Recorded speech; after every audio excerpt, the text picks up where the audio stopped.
Welcome everyone. Today I gonna show how to fix mic in Discord.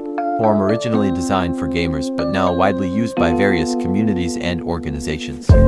It operates on a server-based model where users join or create servers with text, voice, and video channels.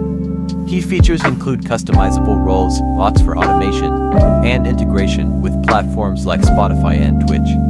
It is used for gaming, education, professional collaboration, and content creation.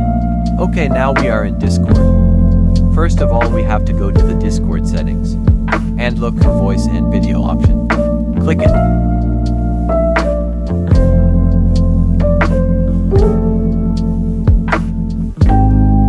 If there are many input devices and output devices, change those and check is it work properly.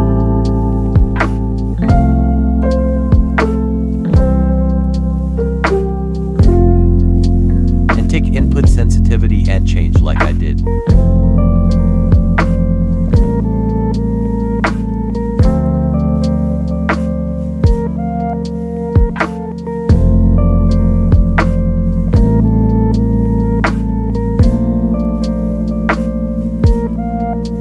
Go for the settings.